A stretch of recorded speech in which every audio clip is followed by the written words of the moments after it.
October 7వ తారీఖున Israel మీద దాడి చేసి బందీలని అంటే అక్కడ ఉన్నటువంటి సాధారణ ప్రజలను బందీలుగా పట్టుకెళ్ళి ఆ తర్వాత విదేశీయులు వాళ్ళని వదిలిపెట్టేసి మరికొంతమందిని తమ వాళ్ళని విడిపించుకున్న తర్వాత మిగతా 130-140 మంది వరకు తన దగ్గర బందీలుగా ఉంచుకున్నటువంటి హమాస్ ఇప్పుడు కొత్త ఎత్తులు వేస్తుంది. ఎందుకంటే ఇప్పటికే ఉత్తర గాజా ఖాళీ అయింది, దక్షిణ గాజా ఖాళీ అవుతుంది, వెస్ట్ బ్యాంకులో వాయించి వదిలిపెడుతున్నారు.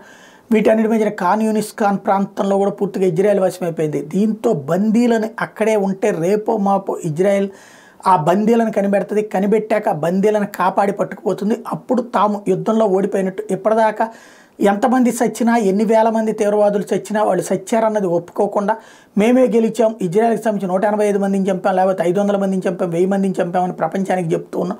ఇప్పుడు ఆ బందీలను విడిపించుకోగలిగితే కనుక ఇజ్రాయెల్ ఆటోమేటిక్గా అది సక్సెస్ అవుతుంది అన్నటువంటిది గ్రహించి అక్కడున్న బందీలను వేరే ప్రాంతానికి, వేరే దేశానికి తరలించేందుకు ఏర్పాట్లు చేస్తున్నారంటూ తాజా కమ్యూనికేషన్స్ బేస్ చేసుకుని నిఘా వర్గాలు ఇచ్చిన నివేదికతో అప్రమత్తమైన ప్రపంచ దేశాలు.